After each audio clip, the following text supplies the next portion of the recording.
નમસ્કાર મિત્રો, વિડીયોમાં તમારું સ્વાગત છે। હું છું વિષ્ણુ ઓફિશિયલની તમારું સ્વાગત કરે છે। હા દોસ્તો, કેમ કે રૂપાલાનું ઘણા દાડાથી સોશિયલ મીડિયાની અંદર ખૂબ જ વિડીયો વાયરલ થઈ રહ્યા છે કે તેઓ અપશબ્દ બોલ્યા છે ક્ષત્રિયો વિશે। હા, હું તમને સંપૂર્ણ જાણકારી આપીશ મારી વિડીયોની અંદર કે શું બોલ્યા છે ખોટું।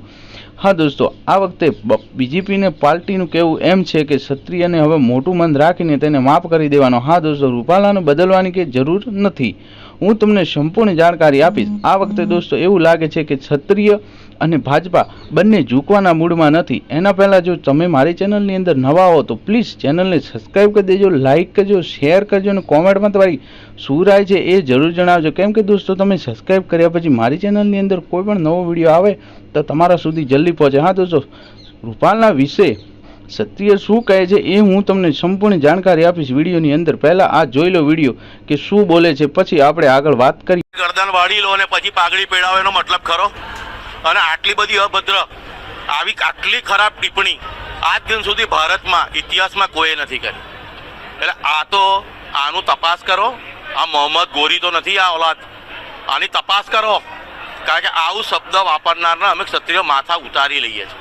આ તો મોદીજીની રિસ્પેક્ટ કરીએ છીએ। મોદીજી, આ તમારા માટે પ્રેમ છે। રૂપાલાને કહીએ છીએ તું વેમ ના રાખીશ ભાઈ, આ મોદીજી માટે પ્રેમ છે એટલે તું ફરે છે। તને માફી માંગવા માટે અમારા વિસ્તારમાં આવવા દીધો। આની ઉપર કંઈ ના હોય અને તારામાં જો થોડી શરમ હયા હોય ને, લાજ હોય ને, તો ડૂબી માર। તું કયા મોડે ઇલેક્શન લડે છે ભાઈ? તું શરમ આવી જોઈએ તને? કયા મોડે લડે છે? પોલિટિકલ ઇલેક્શન મે ગો અને મે કમ, ચૂંટણી કાલે પૂરી થશે। એવું ઝેર ન રોપો જેથી કરીને સમાજ કાયમ માટે એ ઝેરનો ડંખ પીધા કરે।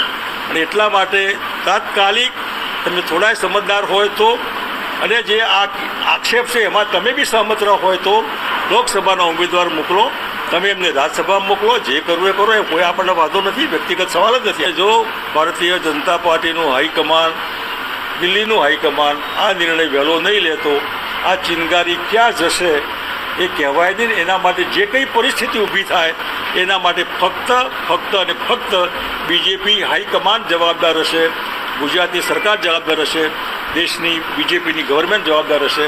એટલું આ તક